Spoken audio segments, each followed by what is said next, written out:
Welcome to our channel DMT logics. ఈ క్లాస్లో మనం డిగ్రీ సెకండ్ సెమిస్టర్ హిస్టరీలో 4th యూనిట్లో ఉన్నటువంటి ఇంకొక ఇంపార్టెంట్ టెర్మాక్స్ క్వశ్చన్ ని డిస్కస్ చేయబోతున్నాం. చూడండి, క్వశ్చన్ వచ్చేసి write a note on the Saptanga theory of state as mentioned in the Arthashastra. అంటే అర్థశాస్త్రం అనే గ్రంథంలో మెన్షన్ చేయబడినటువంటి సప్తాంగ సిద్ధాంతము, ద థియరీ. ఆ థియరీ నేమ్ వచ్చేసి సప్తాంగ సిద్ధాంతం అంటాం తెలుగులో. ఇది అర్థశాస్త్రం అనేటువంటి గ్రంథంలో ఈ సిద్ధాంతం గురించి వివరంగా రాయబడింది. మీ అందరికీ తెలుసు, ఈ అర్థశాస్త్రాన్ని ఎవరు రచించారు? అర్థశాస్త్రాన్ని రచించిన వాడు చంద్రగుప్త మౌర్యుని యొక్క ప్రధానమంత్రి అయినటువంటి చాణక్యుడు.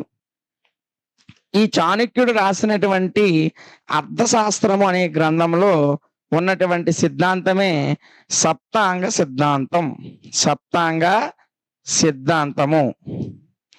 ఏంటి సప్తాంగ సిద్ధాంతం అంటే, రాజు యొక్క పరిపాలన అనేది, రాష్ట్రాన్ని రాజు ఏ విధంగా అర్థం చేసుకోవాలి, రాజు యొక్క పరిపాలన ఏ విధంగా ఉండాలి, అదే విధంగా రాజు ఏ అంశాలను కలిగి ఉండడం వలన ఆ రాజ్యం సుభిక్షంగా ఉంటుంది, ఇతర రాష్ట్రాలతో స్నేహపూర్వకంగా ఏ విధంగా ఉంటుంది, ఏ విధంగా రాజ్యం విస్తరిస్తుంది, ఇలాంటి అన్ని అంశాలలో ఒకదానితో ఒకటి సంబంధం కలిగి ఒక 7 ప్రాముఖ్యమైనటువంటి అంశాలు రాజ్య విస్తరణ కొరకు, రాజ్య శ్రేయస్సు కొరకు ఉపయోగపడతాయి అని చెప్పి ఆ 7 విషయాలని ప్రస్తావిస్తూ ఈ చాణక్యుడు అర్థశాస్త్రంలో సప్తాంగ సిద్ధాంతం అనేటువంటి సిద్ధాంతాన్ని ప్రస్తావించాడు. అయితే ఈ సప్తాంగ సిద్ధాంతం దేని ద్వారా చెప్పాడంటే, మనకి పురాణాలు, అదేవిధంగా మహాభారతం, అదేవిధంగా ధర్మశాస్త్రం, పురాణాలు, ధర్మశాస్త్రాలు, మహాభారతం ఇవన్నిటినీ కూడా చదివి వీటిని క్రోడీకరించి వీటిలోని విషయాలని కొన్ని మార్పులు చేర్పులు చేసి ఈ యొక్క అర్థశాస్త్రం అనే గ్రంథంలో ఈ సప్తాంగ సిద్ధాంతం అనే సిద్ధాంతాన్ని చాణక్యుడు ప్రతిపాదించాడు. చాలా ఈజీగా ఉంటుందమ్మా, కష్టమేమీ లేదు. మీకు క్వశ్చన్ ఏమడుగుతాడంటే, అర్థశాస్త్రంలో ఉన్నటువంటి సప్తాంగ సిద్ధాంతం గురించి. సప్త అంటే 7 అంగాలు, 7 అంగాలు కలిగిన సిద్ధాంతం అని అర్థం. ఈ 7 అంగాలు ఏంటో ఒకదానికొకటి ఒక్కొక్క విషయాన్ని మీరు 2-3 పాయింట్లతో రాసినప్పటికీ 10కి 10 మార్కులు ఈజీగా ఎగ్జామ్లో వస్తాయి. చాలా ఈజీగా ఉంటుంది. ఇప్పటి వరకు చెప్పింది క్లియర్గా ఉంది కదా? ఒకసారి కన్ఫ్యూజ్గా ఉంటే వెనక్కి వెళ్ళి ఒక 2 నిమిషాలు వినండి, ఈజీగానే అర్థమవుతుంది. అర్థశాస్త్రాన్ని రచించినటువంటి వ్యక్తి చాణక్యుడు. ఈ అర్థశాస్త్రంలోనే సప్తాంగ సిద్ధాంతం ఉంది. దేని గురించి తెలియజేస్తుందంటే, రాజ్యము శ్రేయస్కరంగా బాగా ఉండడానికి, ఇతర రాజ్యాలతో కలిసిమెలిసి స్నేహపూర్వకమైన సంబంధాలను నెలకొల్పడానికి, అదే విధంగా రాజ్యము యొక్క ఆదాయ మార్గాలు పెరగడానికి, ఇలాంటి అన్ని అంశాలని క్రోడీకరిస్తూ రాయబడిన గ్రంథమే అర్థశాస్త్రం. అందులో ముఖ్యమైనటువంటి 7 అంశాలు ఒకదానితో ఒకటి సంబంధం కలిగి ఉంటాయి. ఈ 7 అంశాలు ఒక రాజ్యం యొక్క పరిపాలనలో ఉన్నట్లయితే ఆ రాజ్యము శోభస్కరంగా అనేకమైనటువంటి సుఖశాంతులతో ఉంటుంది, ఆ రాజ్యం స్థిరంగా నిలుస్తుంది అనేటువంటి అభిప్రాయంతో ఆ 7 అంశాలను కలిపి ఈ సప్తాంగ సిద్ధాంతాన్ని చాణక్యుడు రాశాడు.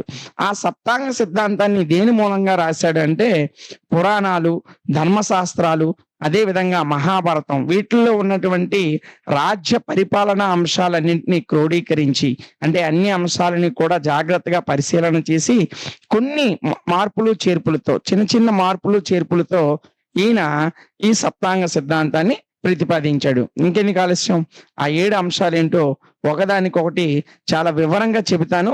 ఈజీగా ఉంటది.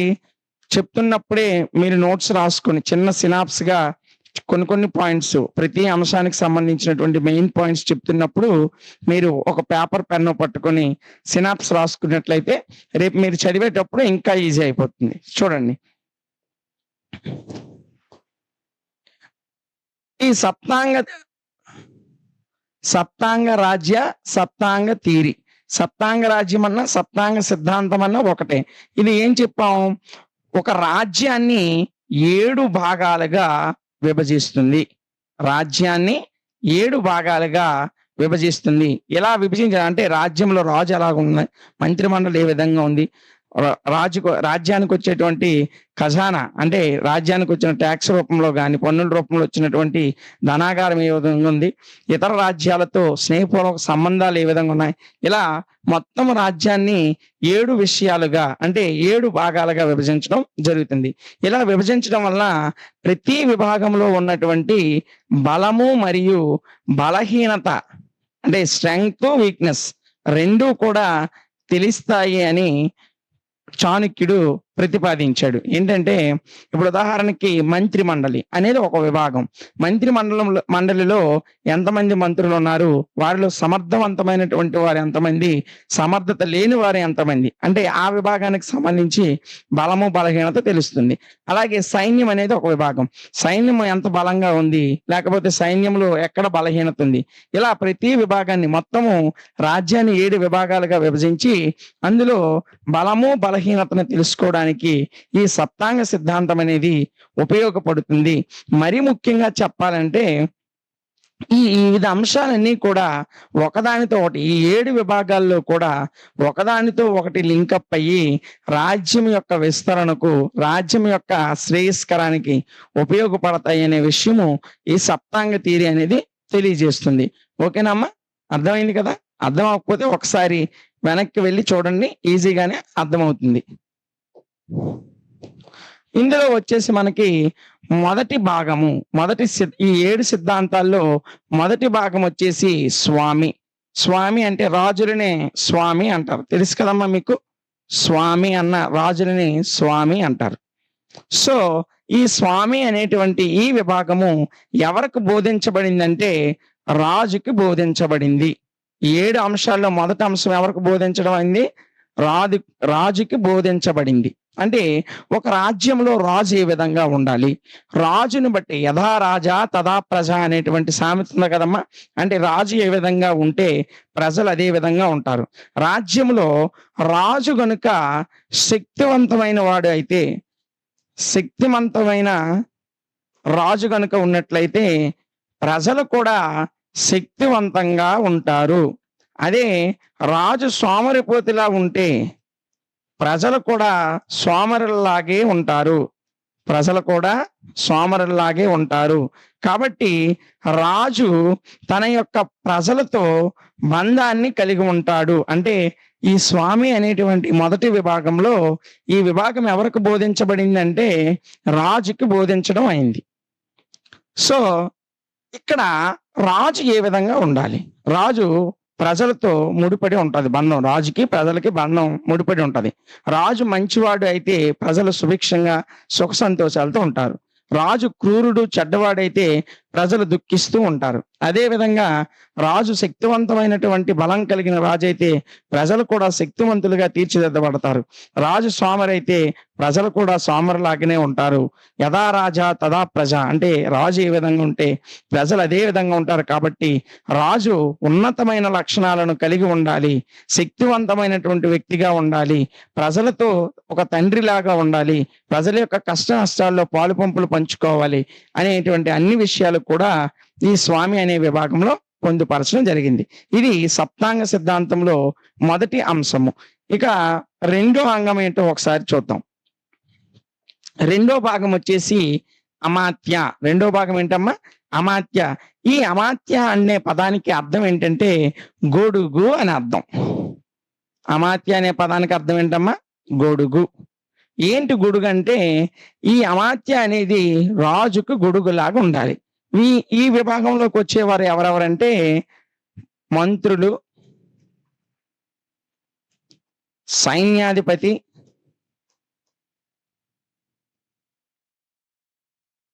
అదే విధంగా ఉన్నతాధికారులు, సివిల్ సర్వెంట్స్ అని ముందు క్వశ్చన్లో మనం నేర్చుకున్నాం కదమ్మా. వాళ్ళు రాజుకి మంత్రులు గాని, సైన్యాధికారి గాని, ఈ ఉన్నతాధికారులు గాని గొడుగులాగా ఉండాలి. రాజ్య పరిపాలన విషయంలో రాజుకు సహకరిస్తూ ఉండాలి. రాజుకు ఎప్పుడైతే పరిపాలన చేస్తున్నప్పుడు ఉన్నతమైనటువంటి ఆలోచనలు ఈ మంత్రులు అందిస్తారో ఆ యొక్క రాజ్యము చాలా బాగా పరిపాలన అనేది కొనసాగుతుంది. అదే విధంగా సైన్యాధికారి ఎల్లవేళలా సైన్యాన్ని సిద్ధపరిచి ఉంచినట్లయితే శత్రు రాజ్యాల యొక్క దాడి నుంచి సులభంగా రక్షించుకోవచ్చు. అదే విధంగా ఇతర రాజ్యాలను కూడా సులభంగా జయించవచ్చు. ఇకపోతే ఉన్నతాధికారులు, ప్రతి మంత్రి కింద ఉన్నతాధికారులు ఉంటారు. ఉన్నతాధికారులు గ్రామాలని, పట్టణాలని, నగరాలని ఉన్నతంగా పరిపాలించినప్పుడు అక్కడ నుంచి వచ్చేటువంటి శిస్తు రూపంలో వచ్చిన ఖజానాని రాజుకు చేరవలసింది చేరుస్తూ అక్కడ ఉన్నటువంటి సమస్యలను ఎప్పటికప్పుడు పరిష్కరిస్తూ ఉంటే ఆ రాజ్యం శ్రేయస్సుగా ఉంటుంది. పరిపాలనా విషయంలో ఈ ముగ్గురు కూడా మంత్రులు, సైన్యాధికారులు, ఉన్నతాధికారులకు రాజుకి గొడుగులాగా ఉండాలి. అప్పుడే ఆ రాజ్యము సువిశాలంగా ఉంటుంది. దానితో పాటు ప్రజలు సుఖ సంతోషాలతో ఉంటారని చెప్పబడింది. ఇది ఈ సప్తాంగ సిద్ధాంతంలో రెండో అంగం. ఇక మూడవ విభాగం ఏంటో ఒకసారి చూద్దాం. చాలా ఈజీగా ఉంటుందమ్మా. మీరు 1కి 2 సార్లు చెబుతున్నప్పుడే నోట్స్ రాసుకుంటే, చిన్న సినాప్స్ రాసుకుంటే చాలా ఈజీగా అర్థమవుతుంది. మనం కష్టం అని భావిస్తే కష్టంగానే ఉంటుంది. ఇది ఏమి లేదు, చాలా సులభంగా ఉందని భావిస్తే సులభంగానే ఉంటుంది. ఏదైనా మన మెంటల్ కండిషన్ మీద ఆధారపడి ఉంటుంది. మనం మైండ్కి ఏదైతే ఇస్తామో అదే మన మైండ్లో ఫిక్స్ అవుతుంది. ఏదైనా చదివేటప్పుడు కానీ వినేటప్పుడు కానీ కష్టంగా భావిస్తే అది అప్పటికీ ఎక్కదు.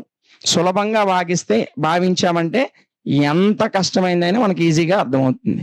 సో ఇందులో ఏమీ లేదు, కథ చెప్తున్నట్టు చెప్తున్నాను, మీకు అందరికి అర్థం అవ్వాలని. కాబట్టి ఫాలో అవుతూ రండి. 1కి 2 సార్లు చూడండి. PDF కూడా ప్రొవైడ్ చేస్తున్నాం కాబట్టి క్లాస్ విన్న తర్వాత PDF చదువుకున్నట్లయితే మీకు ఈజీగానే క్వశ్చన్ అనేది మైండ్లో గుర్తుండిపోతుంది. ఇక సప్తాంగ సిద్ధాంతంలో ఉన్నటువంటి 3వ అంశం. ఈ 3వ అంశము జనపద. ఈ జనపద అంటే గుర్తించబడినటువంటి ప్రాంతాలని, అంటే సామ్రాజ్యంలో గుర్తింపు పొందినటువంటి ప్రాంతాలనే జనపదాలు అంటారు. గుర్తింపు పొందిన ప్రాంతాలే జనపదాలు. ఈ జనపదాలలో ఒక్కొక్క ప్రాంతం కూడా, ఈ జనపదాల్లో ఒక్కొక్క ప్రాంతం కూడా ఒక అధికారి చేతిలో ఉంటుంది.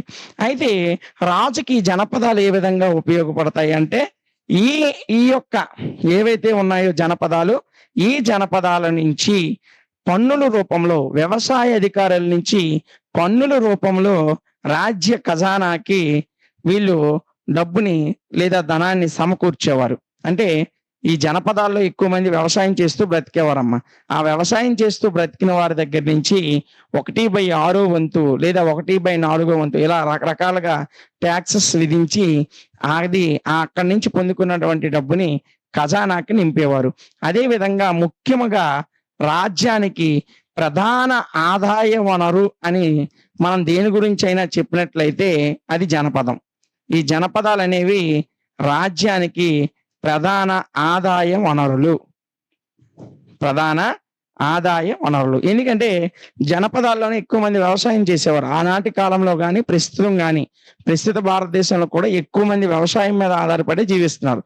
కాబట్టి ఈ వ్యవసాయ ఉత్పత్తుల నుంచి పన్నులను వసూలు చేసి రాజ్యం యొక్క ఖజానాని నింపేవారు. కాబట్టి ఈ జనపదాలు అనేవి ప్రధాన ఆదాయ వనరులుగా ఉండేవి. ఈ జనపదాలని సరిగ్గా పరిపాలించినట్లయితే, జనపదాల్లో ఉన్నటువంటి వ్యక్తులకి, వ్యవసాయ రైతులకి, అనేక మంది ప్రజలకి సరైన సౌకర్యాలను కల్పించినట్లయితే ఈ జనపదాలు అనేవి రాజ్యానికి ప్రధాన ఆదాయ వనరులుగా ఉంటాయి. కాబట్టి వీటిని ముఖ్యంగా ఎంతైనా మనం అనేక అవసరాలను కల్పించాల్సిన అవసరం ఉంటుంది అని చెప్పి ఈ సప్తాంగ సిద్ధాంతంలో జనపదం గురించి చాణక్యుడు పూర్తి సమాచారాన్ని వివరించాడు. ఇది సప్తాంగ సిద్ధాంతంలో ఉన్నటువంటి 3వ అంశం. మీరు సింపుల్ గా గుర్తుపెట్టుకోండి. జనపదం అంటే ఆనాటి కాలంలో రాజ్యానికి గాని సామ్రాజ్యానికి గాని ప్రధాన ఆదాయ వనరుగా ఉండేది. ఇక్కడ వ్యవసాయ అధికారుల నుంచి పన్నులు వసూలు చేసి రాజ్య ఖజానాను నింపేవారు. అంతే. 1 లేదా 2 పాయింట్లు రాయండి, సరిపోతుంది. ఇక సప్తాంగ సిద్ధాంతంలో 4వ అంశం ఏంటో చూద్దాం. 4వ అంశం వచ్చేసి కోస. కోస అంటే కోసాగారం అమ్మ. కోస అంటే కోశాగారం. కోశాగారం అంటే మీ అందరికీ తెలిసిందే. ఏంటి? డబ్బుని, బంగారాన్ని అంతటిని నిల్వ చేసేటువంటి ఒక పెద్ద ధనాగారాన్ని కోశాగారము అంటారు. కోశాగారం ఫుల్లుగా ఉన్నప్పుడు, అంటే కోశాగారం నిండా డబ్బు, బంగారం ఉన్నప్పుడు సైనికులకు జీతాలు ఇవ్వగలరు. ప్రజలకి ఆహారోత్పత్తులు లభ్యం కానప్పుడు వారి యొక్క కోశాగారం నుంచి డబ్బులను తీసి ఇతర రాజ్యాల నుండైన ఆహార ఉత్పత్తులు కొని ప్రజలకి ఇవ్వగలరు. ఇంకా విదేశాల నుంచి అవసరమైనటువంటి ఆయుధాలను కానీ లేదా గుర్రాలను కానీ దిగుమతి చేసుకోవడానికి కోశాగారంలో డబ్బులు ఉంటేనే ఇవన్నీ జరుగుతాయి. ఇప్పుడు మనకి కూడా ప్రభుత్వాలు అప్పులు చేసైనా సరే సంక్షేమ పథకాలని లేదంటే ఇతరమైనది కేంద్ర ప్రభుత్వమైనా ఏదైనా డబ్బులు మనకి ఎప్పుడైతే బడ్జెట్ లో డబ్బులను కేటాయిస్తుందో ఆ డబ్బులు మన మీద పెట్టడం వల్లనే మన యొక్క డైలీ లైఫ్స్ అనేవి ముందుకెళ్తున్నాయి. సో ప్రజల యొక్క అవసరాల కొరకు ధనాగారాన్ని ఉపయోగించడం అనేది ఎంతైనా ఉంది. సో ఎప్పుడైతే ప్రభుత్వం దగ్గర డబ్బులు ఉంటాయో, రాజు దగ్గర డబ్బులు ఉంటాయో అప్పుడే అభివృద్ధి కానీ సంక్షేమం కానీ ముందుకెళ్తుంది. అంటే రాజు పరిపాలించాలన్నా, ఆ ప్రాంతాన్ని అభివృద్ధి చేయాలన్నా, ఆ ప్రాంతాన్ని సమస్యల నుంచి కాపాడాలన్నా ఈ అన్నిటికీ కూడా ముఖ్యము డబ్బు. సో కోశాగారం అనేది ఎప్పుడూ కూడా పన్నుల రూపంలో నింపబడాలి. సో వివిధ వృత్తులు చేస్తున్న వారి దగ్గర నుండి కానీ, వ్యవసాయం చేస్తున్న వారి దగ్గర నుండి కానీ, ఇతర చేతి పనులు చేస్తున్న వారి దగ్గర నుండి ధర్మబద్ధంగా న్యాయంగా పన్ను విధించి తీసుకోవాలి. ఒక్క పన్నుల మీదే ఏ రాజ్యం కూడా ఆధారపడకూడదు. ఇతర రాజ్యాలను జయించడం ద్వారా ఆ రాజ్యంలో ఉన్నటువంటి ధనాన్ని కానీ, ఆ రాజ్యంలో ఉన్న పంటలను కానీ తమవుగా చేసుకొని ఆ రాజ్యాలను కూడా తమ రాజ్యంలో కలుపుకొని పరిపాలించినట్లయితే కోశాగారం అనేది నిండుగా ఉంటుంది. అప్పుడు ఆ రాజ్యం శ్రేయస్కరంగా ఉంటుంది అని ఈ కోశాగారాన్ని కూడా సప్తాంగ సిద్ధాంతంలో చాణక్యుడు చేర్చాడు. ఈజీయే, ఏమీ లేదు. కోశాగారం అంటే మీరు సొంతంగా రాస్తారు. కోశాగారం అనేది ధనాగారం. కోశాగారంలో ఎప్పుడైతే ఖజానా ఎక్కువగా ఉంటుందో ఈ ఖజానా అనేది రాష్ట్ర అభివృద్ధికి కానీ సామ్రాజ్య అభివృద్ధికి కానీ చాలా అవసరం అవుతుంది. ఈ ఖజానా ధర్మబద్ధంగా న్యాయబద్ధంగా రాష్ట్రంలో లేదా రాజ్యంలో ఉన్నటువంటి ప్రజల దగ్గర నుండి పన్నుల రూపంలో తీసుకోవాలి. అదే విధంగా ఇతర రాజ్యాలని, పొరుగు రాజ్యాల నుంచి జయించడం ద్వారా కూడా ఖజానాని నింపాలి. ఈ రెండు మార్గాల ద్వారా కోశాగారం నిండినప్పుడు, ఎప్పుడైతే ఖజానా నిండి ఉంటుందో అప్పుడు ఆ రాజ్యము శ్రేయస్కరంగా ఉంటుంది అని చెప్పాడు. అందుకే దీన్ని సప్తాంగ సిద్ధాంతంలో ఒక అంగంగా చేర్చాడు.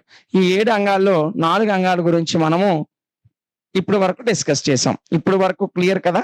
మరొకసారి డౌట్ ఉంటే మళ్ళీ ఫస్ట్ దాని నుంచి ఏదైతే మనం మొదటి నుంచి మాట్లాడుకున్నామో స్వామి గాని, లేదంటే జనపద గాని, ఈ కోస గాని, ఇంకా లేదంటే అమర్త్య గాని, ఈ 4 అంశాలు ఇప్పటి వరకు మనం డిస్కస్ చేసాం అనుకుంటా.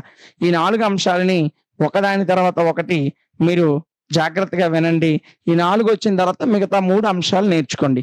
ఒక పెద్ద క్వశ్చన్ నేర్చుకునేటప్పుడు మొత్తము నేర్చుకునే కంటే చిన్న చిన్న భాగాలుగా నేర్చుకున్నట్లయితే అవి మొత్తము ఒకదాని తర్వాత ఒకటి ఆర్డర్లో గుర్తుంటాయి. ఓకేనా?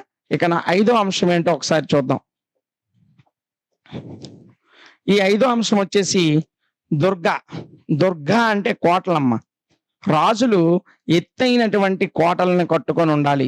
ఎందుకు అంటే ఇతర రాజ్యాలు దండెత్తి వచ్చినప్పుడు తమ రాజ్యాన్ని కాపాడుకోవడానికి రాజ్యము చుట్టూ ఎత్తైన కోటలని, ఎత్తైన దుర్గాలని నిర్మించుకోవాలి. శత్రు దాడి నుంచి, శత్రువుల యొక్క తిరుగుబాటుల నుంచి, అదే విధంగా శత్రు రాజ్యాలు సామాన్య ప్రజల మీద పడకుండా చుట్టూ ఎత్తైన ప్రాకారాలు కట్టుకోవడం వలన రాజ్యం అనేది శత్రుమూక దాడుల నుంచి రక్షించబడుతుంది. ఎప్పుడైతే ఉన్నతమైనటువంటి దుర్గాలను, ఉన్నతమైన దుర్గా అంటే కోటలు లేదా ప్రాకారాలు, ఈ ప్రాకారాలు ఉంటాయో రాజ్యము అంత త్వరగా నాశనం అవ్వదు. అంత త్వరగా ప్రజలు ఇతర రాజుల చేతిలో కానీ ఇతర సైన్యం చేతిలో చెక్కరు. కాబట్టి రాజ్యం యొక్క రక్షణ కొరకు ఉన్నతమైనటువంటి ప్రాకారాలని, ఉన్నతమైనటువంటి దర్గాలని కట్టుకోవాలి. దీని కొరకు రాజ్య ఖజానా నుంచి, ఇందాక మనం ఏదైతే కోస గురించి చెప్పుకున్నామో ఆ ఖజానా నుంచి డబ్బులను వెచ్చించి ఉన్నతమైన ప్రాకారాలను కట్టుకోవాలి అని ఈ యొక్క అంశాన్ని ఈ సప్తాంగ సిద్ధాంతంలో చేర్చడం జరిగింది. ఇప్పుడు వరకు మనం 5 నేర్చుకున్నాం. ఇక మిగిలిన 2 ఏంటో ఒకసారి చూద్దాం. మిగిలిన 2లో చివరిది దండ. దండ అంటే దండన. దండన అంటే మీ అందరికీ తెలుసమ్మా, ఏంటి? శిక్ష. రాజ్యంలో నేరాలకి పాల్పడే వారికి, రాజ్యంలో ఉండి అంటే ఒక రాజ్యంలో ఉండి ఆ రాజ్యం వెనక కుట్రలను పన్నిన వారికి కఠినమైనటువంటి శిక్షలను విధించాలి. దీని కొరకు ఒకటి ధర్మస్థియ, ధర్మస్థియ. 2 కంఠ శోధన, ధర్మస్థియ, కంఠ శోధన లాంటి 2 విచారణ సభలని ఏర్పాటు చేయాలి అని చెప్పినటువంటి విభాగమే దండ. అంటే చాణక్యుడి ఉద్దేశం ఏంటంటే, ఇప్పుడు మనం సివిల్ కోర్టులు, క్రిమినల్ కోర్టులని, సివిల్ కేసులన్నిటిని కూడా సివిల్ కోర్టుల్లోను, అదే విధంగా మనం క్రిమినల్ కేసులన్నీ కూడా క్రిమినల్ కోర్టులోను దానికి సంబంధించినటువంటి తీర్పులను వింటున్నాం. అప్పుడు కూడా ధర్మస్థియ అంటే సివిల్ పరమైనటువంటి భూ హక్కులు కానీ, కుటుంబ తగాదాలు కానీ ఇలాంటివి పరిష్కరించడానికి ధర్మస్థియ అనేటువంటి విచారణ సభలను, అదే విధంగా క్రిమినల్ దొంగతనాలు, నేరాలు, హత్యలు, వ్యభిచారాలు ఇలాంటి క్రిమినల్ కేసులను విచారించడానికి కంఠ శోధన అనేటువంటి విచారణ సభని, ఈ 2 రకాల విచారణ సభలను ఏర్పరిచి దండన అనేది జరపాలి. నేరం చేసినట్లు రుజువైతే కఠినమైన శిక్షలని అవలంబించాలి అనేటువంటిది ఈ యొక్క దండ అనేటువంటి ఈ విభాగం తెలియజేస్తుంది. ఇది సప్తాంగ సిద్ధాంతంలో 6వ అంశం. ఇక చివరి అంశం ఏంటో ఒకసారి చూద్దాం.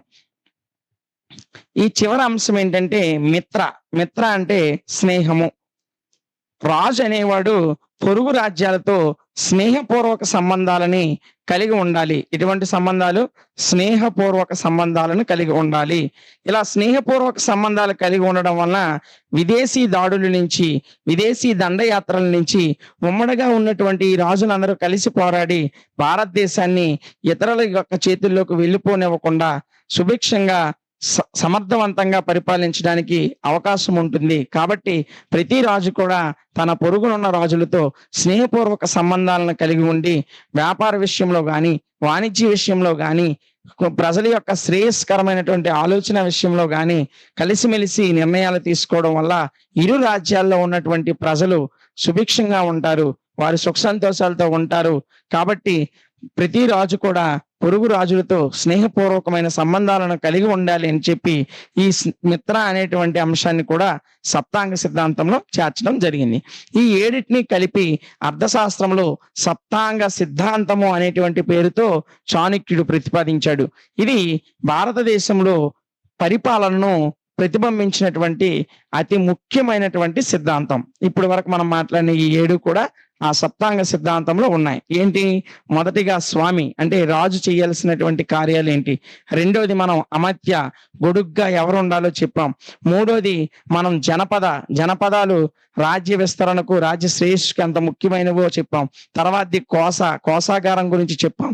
దుర్గాలు అంటే చుట్టూ రక్షణ గోడలు, కోటలు, ప్రాకారాల గురించి చెప్పాం. దండన శిక్షణ ఏ విధంగా ఉండాలో చెప్పాం. శిక్షణ కాదు, శిక్ష ఏ విధంగా ఉండాలో చెప్పాం. ఇక చివరగా స్నేహపూర్వక సంబంధాలను కూడా కలిగి ఉండాలని చెప్పాం. ఈ 7 అంశాలతో కూడినటువంటి సిద్ధాంతమే సప్తాంగ సిద్ధాంతం. చాలా ఈజీగా ఉంటుంది. మీరు 1కి 2 సార్లు క్లాస్ ఉంటే ఇంకా చదవాల్సిన అవసరం లేదు. ఎగ్జామ్ లో ఈ క్వశ్చన్ ఇస్తే ఈజీగా రాసేస్తారు. ఈజీగా మీకు 10/10 మార్క్స్ కంపల్సరిగా ఈ యూనిట్ నుంచి ఈ క్వశ్చన్ వస్తే కంపల్సరిగా 10 మార్క్స్ మీ పాకెట్ లో ఉన్నట్టే. అర్థమైంది కదమ్మా? ఈ వీడియో కనుక మీకు నచ్చినట్లయితే లైక్ చేయండి, మీ ఫ్రెండ్స్ కి మన వీడియోస్ ని షేర్ చేయండి. అది వారికి కూడా ఉపయోగకరంగా ఉంటుంది.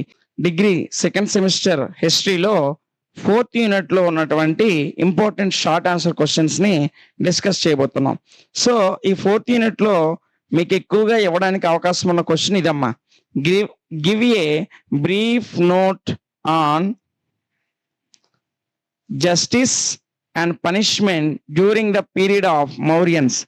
మౌర్యుల కాలంలో న్యాయ వ్యవస్థ, అదే విధంగా వాళ్ళు వేసేటువంటి శిక్షలు ఏ విధంగా ఉండేవో దాని మీద ఒక చిన్న నోట్ రాయమని చెప్పాడు. సో 5 మార్క్స్ కాబట్టి ఒక 8 to 10 పాయింట్స్ మెన్షన్ చేస్తే ఈజీగానే మీకు 5కి 5 మార్క్స్ అనేవి వచ్చేస్తాయి. చాలా ఈజీగా ఉంటుంది.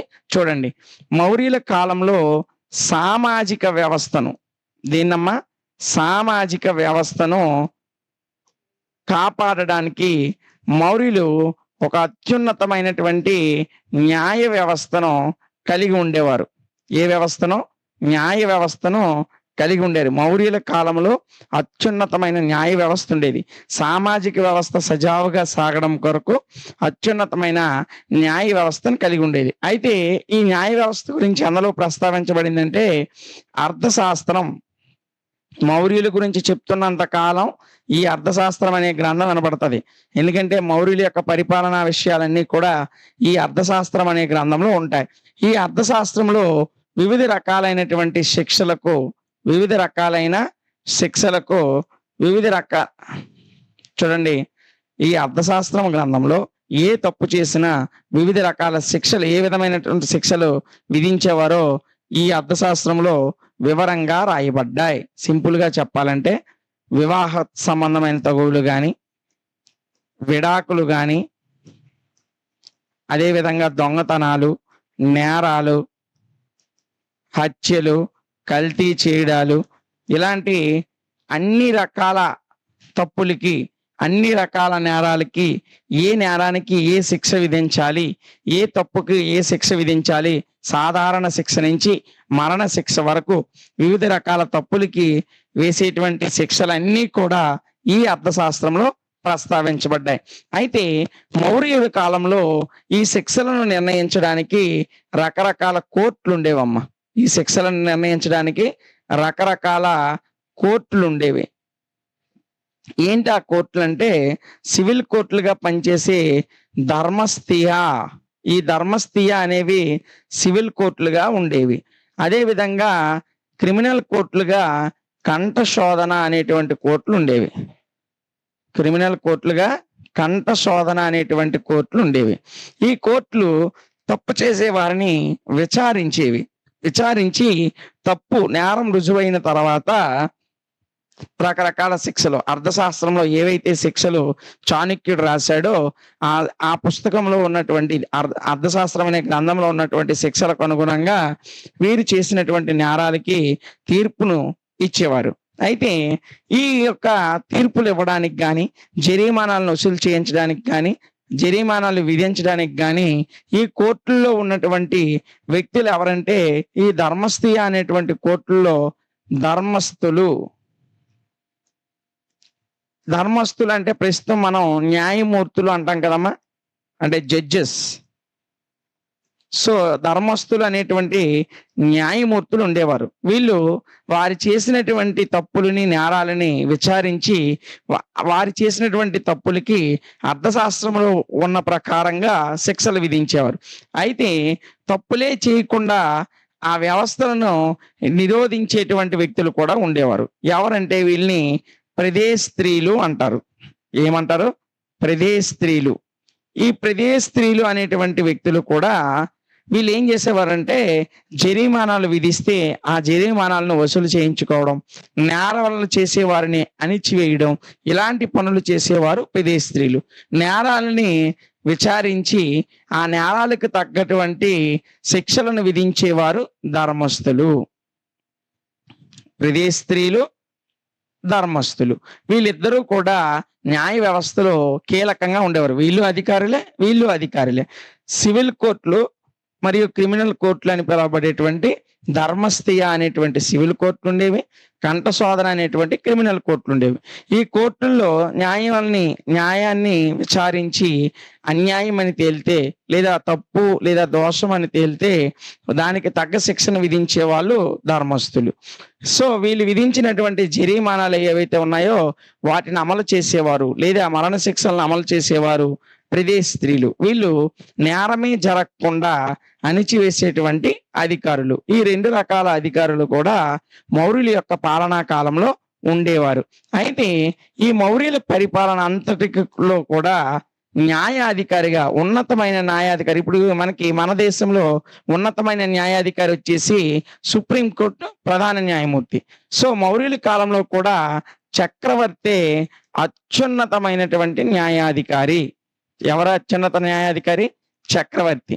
ఈ చక్రవర్తి తన యొక్క పాలనలో ఎవరైనా సరే అన్యాయమైనటువంటి తీర్పుకు గురయ్యారనుకో, వాళ్ళు చక్రవర్తికి అప్పీల్ చేసుకోవడానికి అవకాశం ఉండేది.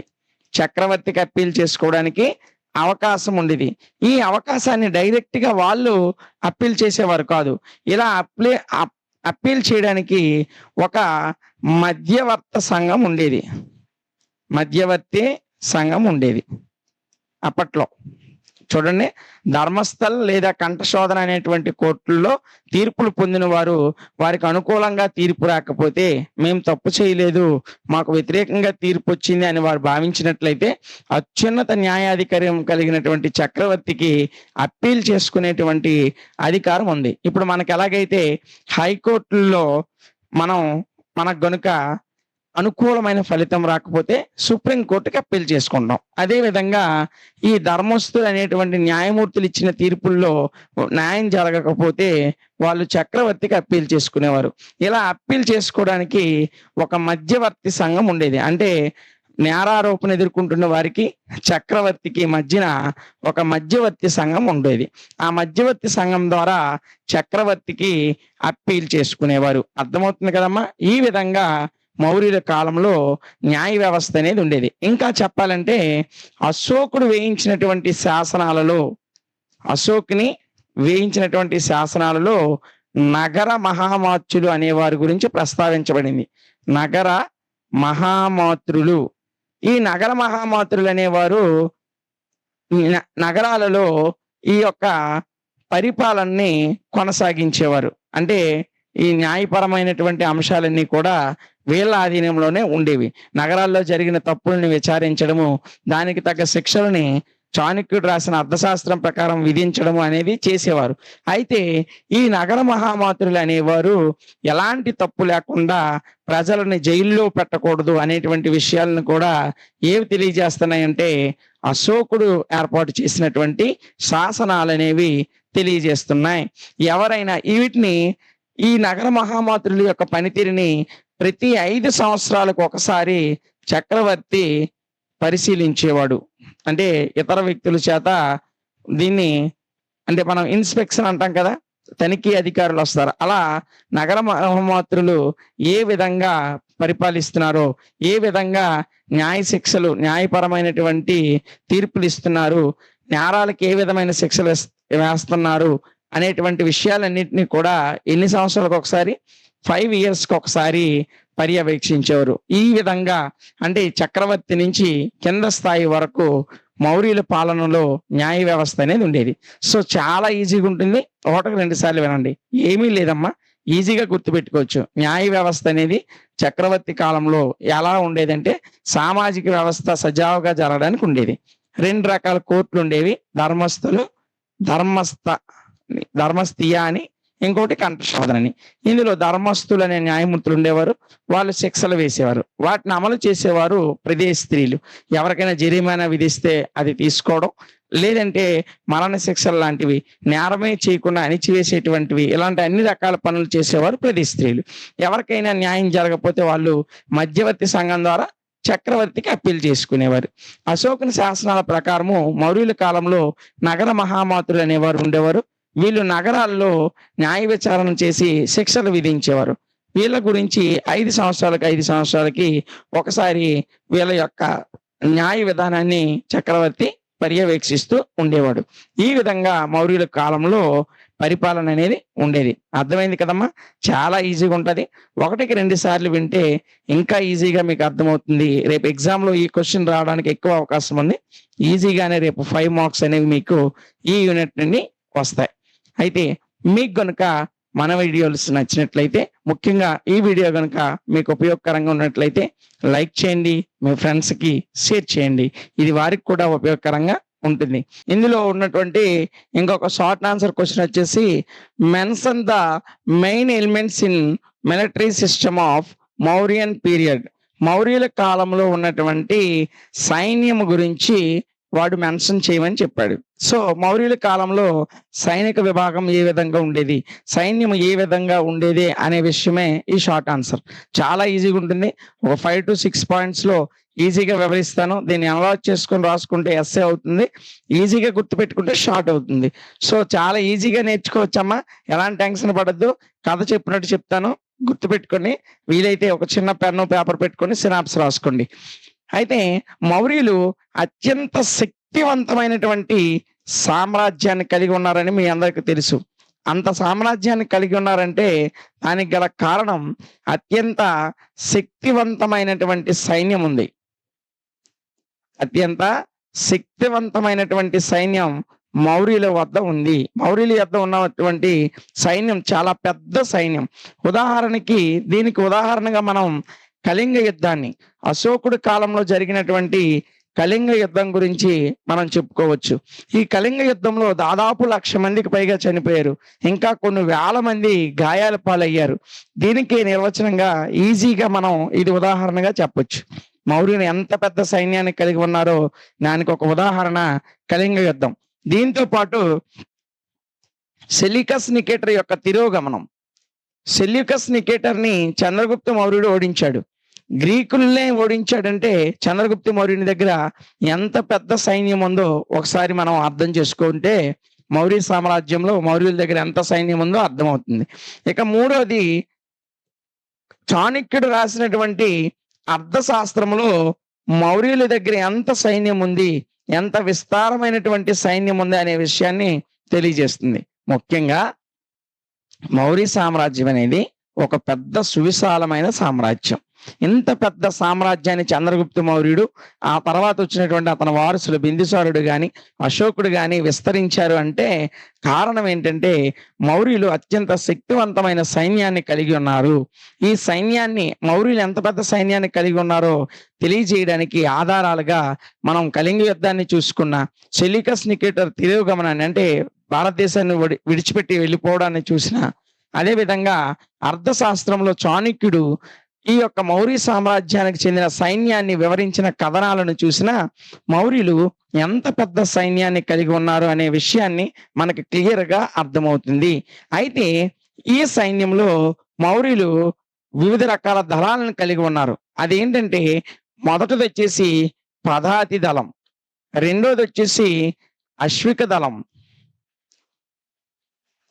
మూడోది వచ్చేసి రథదళం, నాలుగోది వచ్చేసి గజదళం. దీన్ని హస్తిదళం అన్న గజదళం అన్న ఒకటే. ఈ 4 రకాల దళాలని మౌర్యులు కలిగి ఉండేవారు. ఈ 4 దళాలు ఏంటి? ఒకటోది పదదళం, పదాతి దళం అన్న పదదళం అన్న ఒకటే. అంటే ఎలాంటి గుర్రాలు ఏనుగుల మీద కాకుండా నడిచి వెళ్లే సైనికులు కలిగినటువంటి సైన్యం ఉండేది. ఇక రెండోది అశ్విక దళం, గుర్రాల మీద యుద్ధం చేసేటువంటి దళం ఉండేది. మూడోది రథాలు, పెద్ద పెద్ద రథాల మీద వెళ్ళి ఒకటి సింగిల్ గుర్రం మీద వెళ్ళేది అశ్విక దళం. 4-5 గుర్రాలని ఒక రథానికి కట్టేసి యుద్ధం చేసేటువంటి పెద్ద పెద్ద యోధులు కూడా ఉండేవారు. దాన్ని రథదళం అంటారు. ఇక నాలుగోది హస్తిదళం, అంటే ఏనుగుల మీద వెళ్ళి యుద్ధం చేసేటువంటి హస్తిదళం కూడా ఉండేది. ఇంత ఈ 4 రకాల దళాలతో మౌర్య సామ్రాజ్యం అనేది అత్యంత శక్తివంతంగా ఉండేది. అయితే మౌర్యుల కాలంలో ఉన్నటువంటి సైన్యాన్ని వివరిస్తూ ప్లీనీ అనేటువంటి ఒక చరిత్రకారుడు, ప్లీనీ అనే చరిత్రకారుడు మౌర్య సామ్రాజ్యంలో ఉన్నటువంటి సైన్యాన్ని ఏ విధంగా వర్ణించాడంటే, మౌర్య సామ్రాజ్యంలో దాదాపు 9,000 ఏనుగులు ఉండేవి. ఇతని ప్రకారం మౌర్య యొక్క సైన్యంలో ఎన్ని ఏనుగులు ఉండేవి? 9,000 ఏనుగులు ఉండేవి. అదే విధంగా 3,000 అశ్విక దళం ఉండేది. అశ్విక దళం ఎంతమ్మా? 3,000 అశ్విక దళం ఉండేది. మౌర్య సామ్రాజ్యంలో అతి పెద్ద సామ్రాజ్యం అని మీకు తెలుసు. ఇందులో పెద్ద సైన్యం ఉందని మనం ఇప్పటి వరకు డిస్కస్ చేసాం. వీరి ప్రకారము, ఎవరి ప్రకారము?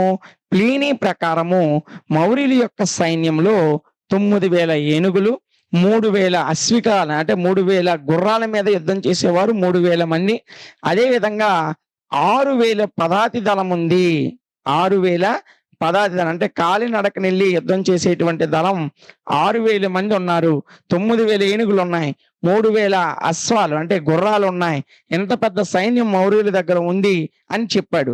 కానీ ఇతన్ని తక్కువ చేస్తూ అతని ప్లీనీ కంటే మౌర్య సామ్రాజ్యంలో గల సైన్యంలో ఇంకా అతిపెద్ద సైన్యం ఉంది, ఇది కాదు ఇంకా ఎంతకన్నా పెద్ద సైన్యం ఉందని చెప్పినటువంటి వ్యక్తి ప్లూటార్క్. ఎవరమ్మా? ప్లూటార్క్. ప్లీనీ ఏం చెప్పాడు? 9,000 ఏనుగులు ఉన్నాయని చెప్పాడు. ఓకేనా? ఇంకా ఎన్ని గుర్రాలు ఉన్నాయి? 3,000 అశ్వదళాలు ఉన్నాయి. అంటే ఒక్కొక్క గుర్రం మీద ఒక్కొక్క వ్యక్తి ఉంటాడు. అదే విధంగా 6,000 పదాతి దళాలు, అంటే ఎలాంటి గుర్రాలు, ఏనుగుల మీద కాకుండా కాలినడకన వెళ్లి యుద్ధం చేసే దళాలు ఎన్ని ఉన్నాయన్నాడు?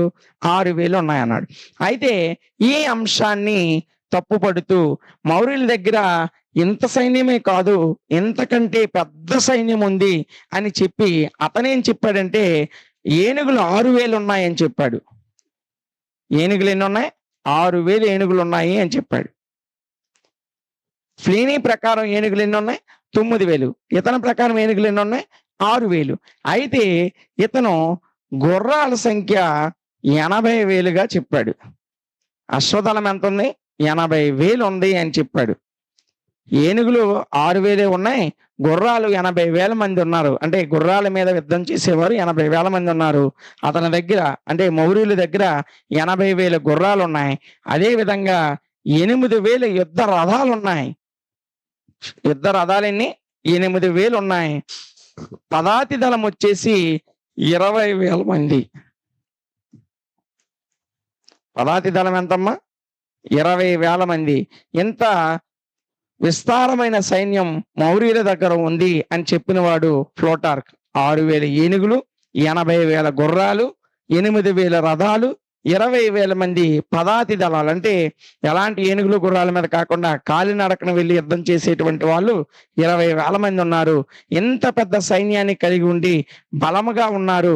అదే విధంగా విస్తారమైనటువంటి తన నగరం చుట్టూ, మౌర్యుల యొక్క రాజధాని అయినటువంటి పాటలీపుత్రం నగరం చుట్టూ ఎత్తైన ప్రాకారం కలిగిన కోటలు, పెద్ద పెద్ద దర్గాలు ఉన్నాయి. వీటన్నిటినీ దాటి మౌర్యులను జయించడం అసంభవం. అందుకే ధననందుడి కాలంలో వచ్చినటువంటి అలెగ్జాండర్ కూడా చంద్రగుప్త మౌర్యునితో సంధి చేసుకొని వెనక్కి వెళ్ళిపోయాడు. ఆఖరికి చంద్రగుప్త మౌర్యుని దగ్గరికి అలెగ్జాండర్ వచ్చి సంధి చేసుకొని వెళ్ళిపోతాడు. ఎందుకంటే బియాస్ నది వరకు వచ్చిన తర్వాత అలెగ్జాండర్ సైన్యము భారతదేశంలోకి ఎంటర్ అవడానికి భయపడింది.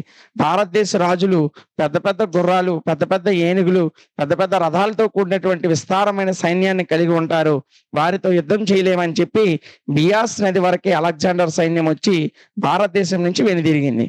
దానికే ఉదాహరణ ఈ మౌర్య సామ్రాజ్యం. మౌర్య సామ్రాజ్యంలో ఎంత పెద్ద సైన్యం ఉండబట్టే శత్రు దేశాలు మౌర్యుల కాలంలో భారతదేశం వైపు చూడడానికి భయపడ్డాయి. అయితే మనకి అర్థశాస్త్రాన్ని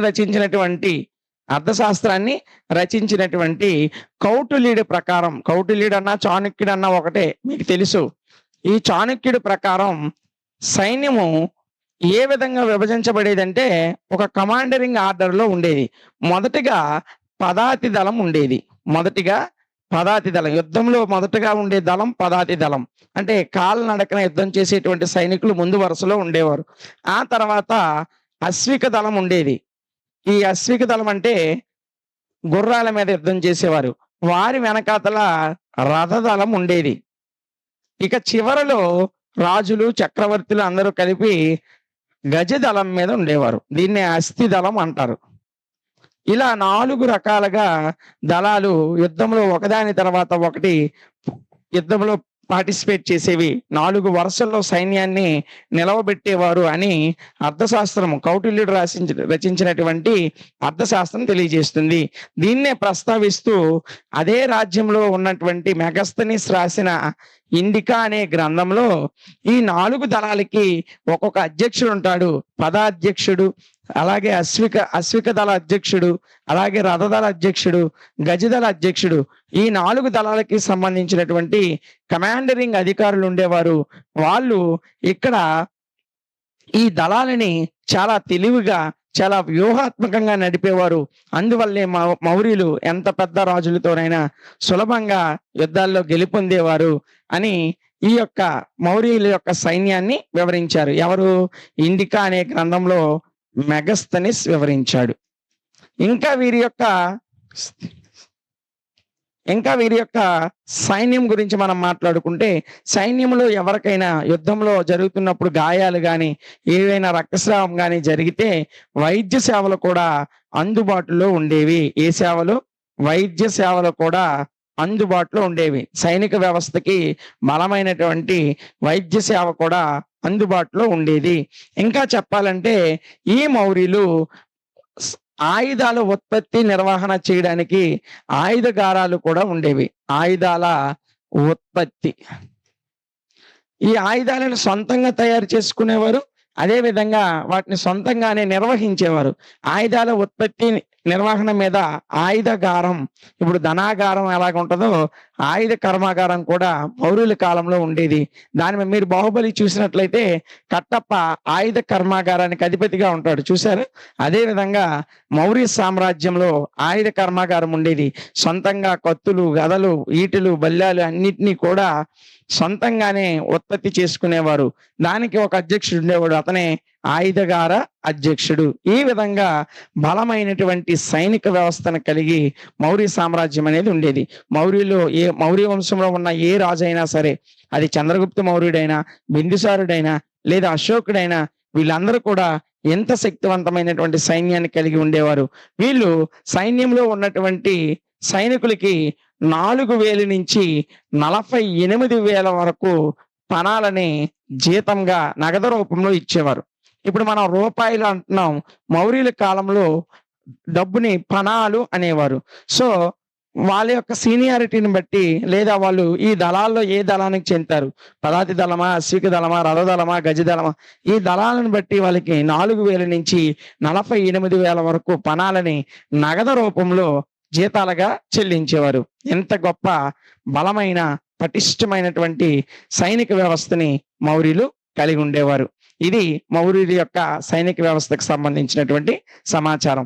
చాలా ఈజీగా ఉంటుంది. వీడియోని 1కి 2 సార్లు చూడండి అమ్మా. ఈజీగానే మీకు అర్థమవుతుంది. జస్ట్ ఒక 8 to 10 పాయింట్స్ మాత్రమే మనం మెన్షన్ చేసాం. సో వీటిని జాగ్రత్తగా సినాప్స్‌గా నోట్స్ రాసుకొని, మీరు నోట్స్ రాయాల్సిన అవసరం కూడా లేదు. ఎందుకంటే మనం ఈ యొక్క క్లాసెస్‌తో పాటు వీటికి సంబంధించిన పీడిఎఫ్‌ని మన యాప్‌లో ప్రొవైడ్ చేస్తున్నాం. యాప్ నేమ్ వచ్చేసి DMT లాజిక్స్. మీకు ప్లే స్టోర్‌లో అవైలబుల్‌గా ఉంటుంది. ఈ వీడియో గనుక మీకు నచ్చినట్లయితే లైక్ చేయండి. ఇంకా మీ ఫ్రెండ్స్‌కి ఈ వీడియోని షేర్ చేయండి. అది వారికి కూడా ఉపయోగకరంగా ఉంటుంది. ఇంకా మీకు ఏవైనా సబ్జెక్ట్స్ కావాలన్నా, ఏవైనా డౌట్లున్నా కామెంట్ సెక్షన్‌లో మెన్షన్ చేయండి. మేము వెంటనే రిప్లై ఇస్తాం. ఇలాంటి మరిన్ని వీడియోస్ కొరకు మన ఛానల్‌ని సబ్స్క్రైబ్ చేసుకోండి.